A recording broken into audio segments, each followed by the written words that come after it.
Bismillah. Assalamualaikum warahmatullahi wabarakatuh. Waalaikumsalam warahmatullahi wabarakatuh. Bagaimana teman-teman kabarnya? Alhamdulillah baik Pak. Alhamdulillah baik Pak. Alhamdulillah baik semua ya. Baik, pertama-tama saya ingin membahas pertemuan minggu lalu. Teks pidato ya kemarin ya. Mohon maaf Pak, kalau nggak salah teks debat ya. Yang minggu kemarin Mas. Oh iya Pak, maaf Pak, saya suka lupa kadang Pak. Nggak apa-apa Mas, nggak apa-apa Mas. Ini tadi saya udah mereview video kalian satu-satu. Ya. Mohon maaf Pak, menyela. Apakah tidak dimulai dengan berdoa dulu ya Pak? Oh iya Mas, lupa saya Mas. Makasih loh ya, udah mengingatkan. Wah saya lupa banget ini. Monggo Mas Indra, ketua kelas dipimpin doanya Mas. Baik Pak, belum memulai pelajaran, alangkah baiknya kita berdoa menurut agama dan kepercayaan kita masing-masing. Berdoa mulai.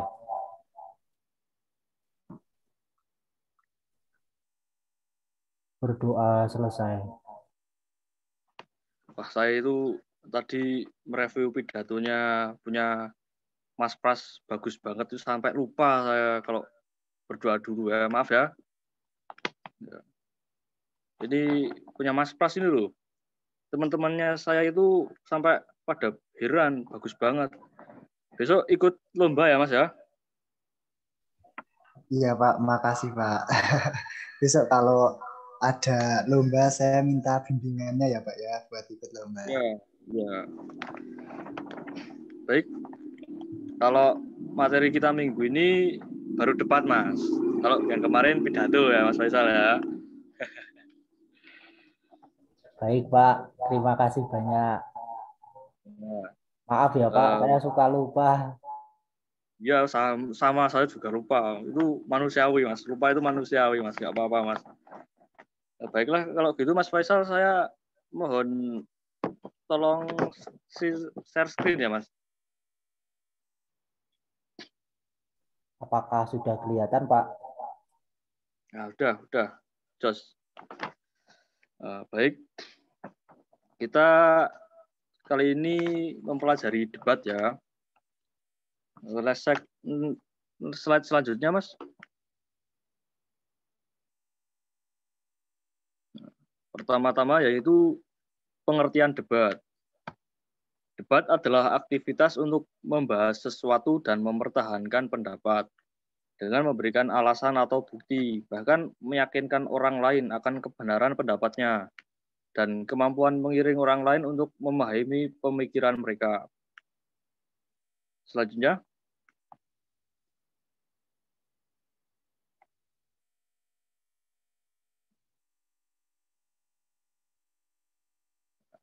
kemudian tujuan debat dan manfaat debat. Debat bertujuan untuk menyampaikan dan mempertahankan argumen. Argumen yang berkualitas disampaikan berdasarkan fakta, bukti, dan pola pikir yang logis. Berinteraksi dengan orang lain yang berbeda argumen memiliki beberapa manfaat. Manfaat debat antara lain yaitu melatih keberanian diri untuk mengungkapkan pendapat. Dengan mengikuti ajang debat, baik perlombaan ataupun tugas, maka akan meningkatkan keberanian diri dalam berbicara, mengungkapkan pendapat pribadi maupun kelompok. Selanjutnya yaitu menambah wawasan. Dengan mengikuti debat, maka secara tidak langsung akan menambah wawasan ya, karena sering berargumen dan beda pendapat dengan lawan debat. Yang ketiga yaitu kemampuan berpikir kritis dan logis. Nah, ketika berdebat, kita ini dituntut untuk memaparkan argumen dengan data yang valid dan faktual. Hal inilah yang akan mendorong kita untuk terus berpikir kritis dan logis dalam berdebat. Yang keempat, yaitu memperluas sudut pandang. Ketika berdebat, maka kita akan memperoleh informasi yang berbeda-beda. Dari hal tersebut, maka akan memperluas sudut pandang terhadap sesuatu permasalahan. Yang terakhir, yaitu memperoleh solusi dari permasalahan. Dalam berdebat, kita akan berargumen mengenai permasalahan yang sedang terjadi. Kemudian output dari debat tersebut akan memperoleh solusi dari permasalahan tersebut yang efektif dan efisien. Slide selanjutnya, Mas. Lalu kita sampai ke unsur-unsur debat ya. Yang pertama itu ada mosi, yaitu isu atau permasalahan atau topik yang menjadi bahan debat. Mosi bisa berupa suatu kalimat utuh, minimal berisi subjek, predikat, dan objek. Kemudian tim afirmasi, yaitu afirmasi ini adalah kelompok yang setuju dengan gagasan yang terdapat dalam mosi. Yang ketiga yaitu tim oposisi, yaitu lawannya afirmasi ya. Kelompok ini bertujuan tidak setuju dengan gagasan yang terdapat dalam mosi. Lalu ada tim netral, kelompok yang memberi dukungan untuk dua sisi, baik setuju maupun tidak setuju. Lalu moderator, yaitu seorang pemandu atau orang yang memimpin jalannya debat. Yang terakhir itu adalah notulen. Nah, notulen ini tugasnya untuk menyimpulkan suatu jalannya debat ya, dan mencatat kesimpulan. Nah, ini PPT saya ini, maaf ini, tim oposisi dan tim negatif itu seharusnya satu ya. Wah, saya lupa, salah saya. Ya udah nggak apa-apa ya. Next selanjutnya, Mas. Kemudian etika debat. Etika debat itu pertama yaitu bertanya secara serius. Jadi teman-teman itu ketika bertanya kepada lawan debat harus sungguh-sungguh. Bandingkan paparannya dengan data-data yang memang sudah dihimpun. Jadi teman-teman itu nggak boleh tanya dengan tujuan ngetes itu, ya kalau bisa jangan ya. Tapi kalau sedikit-sedikit ya nggak apa-apa. Lalu ada tidak menyinggung lawan debat. Tidak boleh menyinggung lawan debat mengenai kekurangan fisik dalam debat. Kondisi yang diutamakan yaitu pertarungan ide dan gagasan. Untuk itu, jangan menyinggung atau menyerang lawan debat yang mengarah pada fisik ya, atau body shaming ya. Itu nggak boleh. Yang kita serang itu harus ide dan gagasannya, bukan dari fisik lawan debat kita itu. Kemudian yang ketiga yaitu bicara sesuai data dan fakta.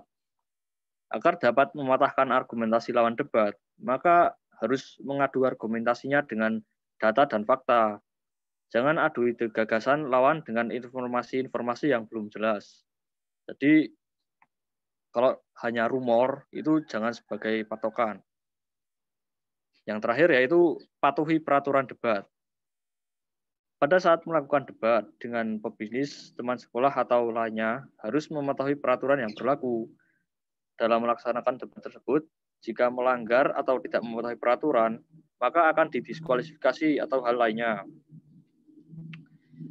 Slide selanjutnya, Mas.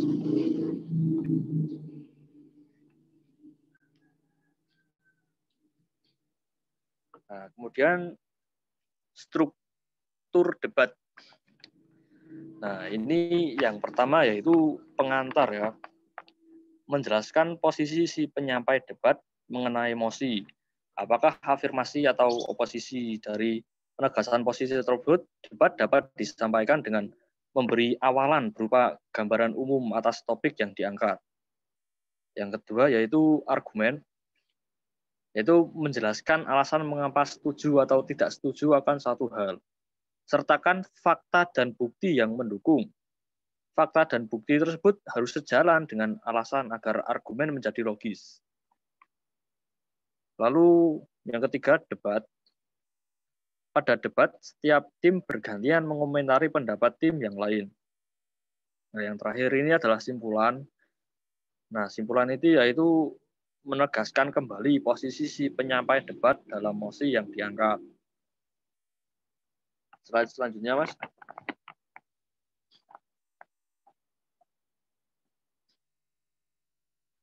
Nah, kita sampai ke jenis debat. Jenis debat ada 3 ya. Yang pertama yaitu debat parlementer atau majelis debat yang biasanya terjadi di tatanan eksekutif, yudikatif, atau legislatif suatu negara. Nah, debat ini biasanya membahas undang-undang, kebijakan, atau hal-hal terkait ketatanegaraan lah. Yang kedua yaitu debat pemeriksaan ulangan. Debat yang bertujuan untuk mengetahui kebenaran, Mas. Yaitu argumen yang disampaikan dimaksudkan untuk memeriksa atau mereka ulang. Debat jenis ini mengandung banyak pertanyaan agar dapat mempertahankan posisi. Jenis debat ini biasanya bisa ditemui dalam persidangan antar jaksa dan pengacara. Jadi biasalah kalau seorang yang terpidana itu kan harus ada bukti biar bisa dipenjara ya. Nah, nanti si pengacara akan membela terdakwa itu. Nah, itu tergantung bukti mana yang lebih kuat. Nah, kemudian yang terakhir debat formal, biasa disebut konvensional atau debat pendidikan. Debat yang terdiri dari dua kubu yang saling beradu argumen membahas suatu hal ya. Tidak seperti kedua jenis sebelumnya, debat jenis ini lebih menitik beratkan pada pengembangan kemampuan. Nah, ini debat formal ini untuk yang level SMA.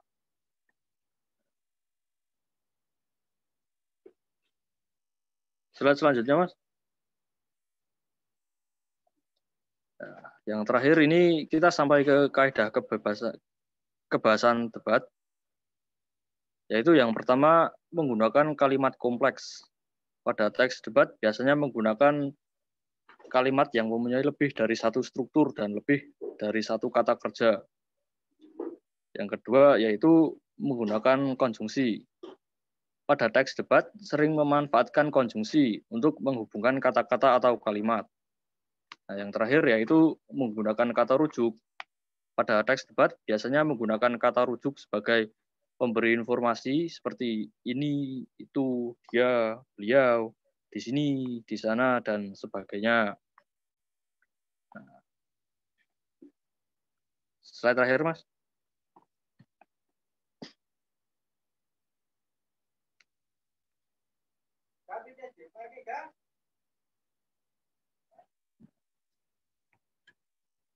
Saya rasa sekian ya penjelasannya ya.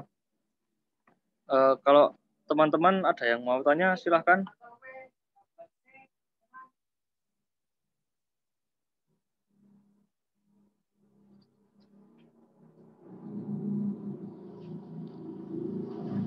Baik, Pak.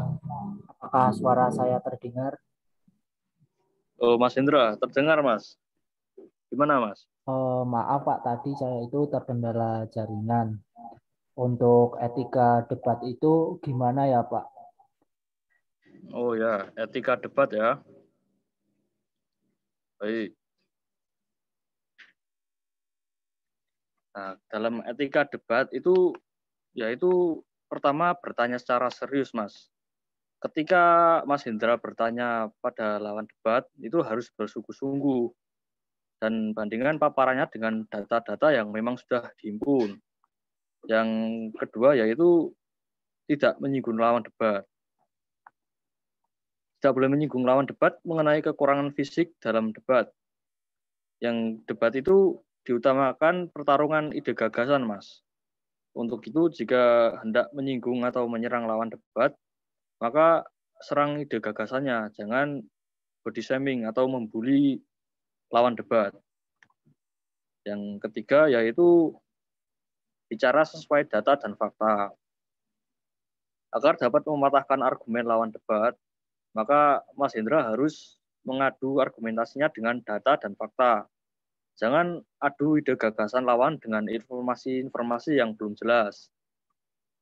Kemudian yang terakhir itu patuhi peraturan debat. pada saat melakukan debat dengan pebisnis, teman sekolah atau lainnya harus mematuhi peraturan yang berlaku dalam melaksanakan debat tersebut. Jika melanggar atau tidak mematuhi peraturan, maka akan didiskualifikasi atau hal yang lain. Begitu Mas Hendra, apakah sudah jelas? Baik Pak, terima kasih atas penjelasannya. Baik. Ada lagi yang mau bertanya?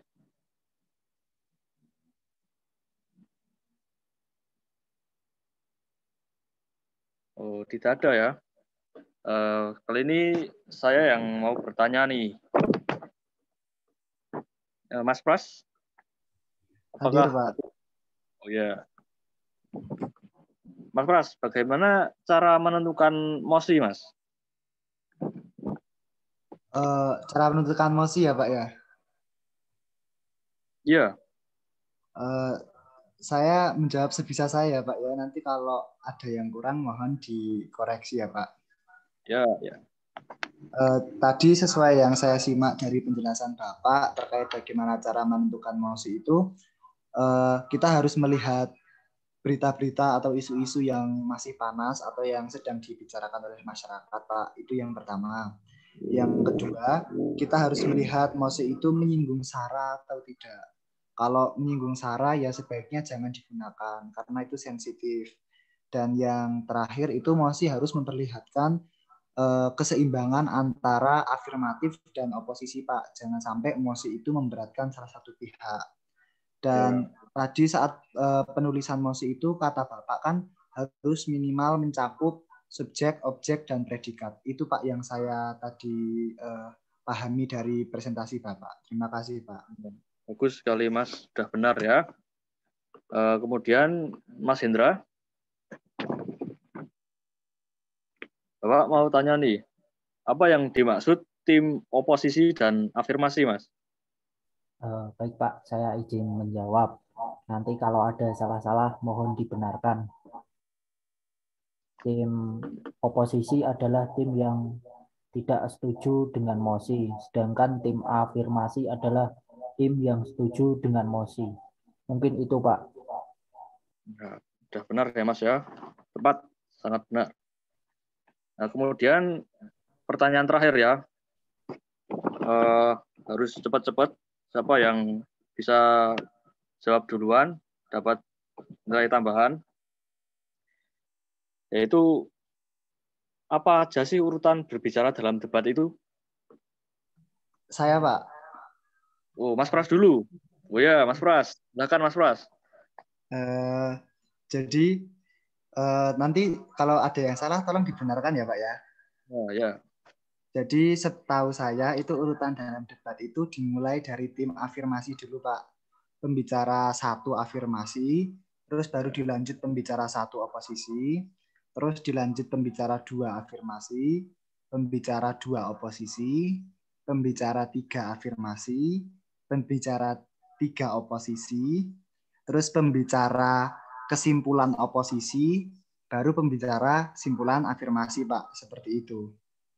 Ya, sangat betul ya Mas. Bagus sekali.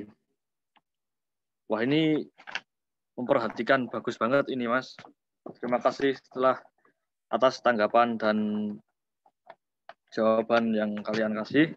Baik, Bapak akan menyimpulkan pertemuan kita hari ini tentang debat ini ya, yaitu aktivitas untuk membahas sesuatu yang mempertahankan pendapat dengan memberikan alasan atau bukti. Lalu dari tujuan debat dan manfaat debat itu banyak banget ya Mas, untuk melatih keberanian contohnya, dan membawa pesan, dan memperluas sudut pandang. Lalu unsur-unsur debat mengenai emosi yang sudah dijelaskan Mas Pras itu kalau mau milih emosi gimana. Lalu tim oposisi dan afirmasi itu kerjanya apa aja gitu ya Mas. Kemudian etika debat yang harus diperhatikan agar nilai debat kita itu tidak berkurang gitu loh. Lalu struktur debat mulai dari pengantar, argumen debat, dan simpulan hingga kaidah kebahasan ya. Ya Mas? Apakah ada penugasan Pak atau tidak ya? Oh, ada Mas. Ada Mas. Jadi tugasnya nanti nganu ya Mas. Satu kelas itu menentukan mosi ya Mas. Kalian bebas milih mau mosinya apa. Terus diundi kelompoknya. Ada yang tim afirmasi, oposisi, tim netral, moderatornya. Satu kelompok itu, satu tim afirmasi bisa 3 orang aja. Nanti dibikin video, diunggah ke YouTube lagi ya. Deadline-nya 1 minggu. Baik Pak, terima kasih atas penjelasannya dan penugasannya. Semoga. Ya. Saya rasa pertemuan kali ini cukup sekian aja ya. Maaf Bapak. Oh ya, Mas Pras? Mau izin bertanya, itu berarti nanti setelah upload di YouTube kita menyetorkan link YouTube ke Bapak ya Pak? Iya, iya. Nanti langsung saja ya. Kalau misalnya apa nanti sekalian kirim apa channelnya aja Mas, biar nanti saya langsung cek channelnya, nggak usah dikirimi link lagi Mas. Baik Pak, terima kasih. Nah, untuk presensi hari ini gimana ya Pak? Atau seperti biasanya saya mengirimkan ke WA Bapak atau gimana Pak? Seperti biasanya ya Mas ya. Nanti Anda aja nanti yang ngirim ke saya ya di WA ya. Baik Baik, Pak, terima kasih atas penjelasannya. Ya Mas. Ya, untuk materi minggu depan itu puisi ya Mas ya. Ini bagus banget. Persiapkan diri kalian. Oh, berarti untuk materi minggu depan kita puisi ya Pak ya? Ya, ya. Ya. Nanti kayaknya kalau puisi itu saya dengar bakal ada lomba Mas. Nanti Mas Pras mau ikut? Ya nanti Pak, lihat-lihat dulu ya Pak ya. Mungkin Mas Hendra ikut lomba Mas Hendra? Wah, saya masih newbie Pak. Mungkin lihat situasi dan kondisi serta semesta yang memungkinkan saya baru ikut Pak. Nah, satu berlatih ya Mas ya. Jangan grogi ya Mas. Siap Pak. Baik, saya rasa cukup sekian pertemuan kita kali ini. Terima kasih atas perhatiannya. Teman-teman semua luar biasa. Saya sampaikan terima kasih. Wabillahi taufiq wal hidayat. Wassalamualaikum warahmatullahi wabarakatuh.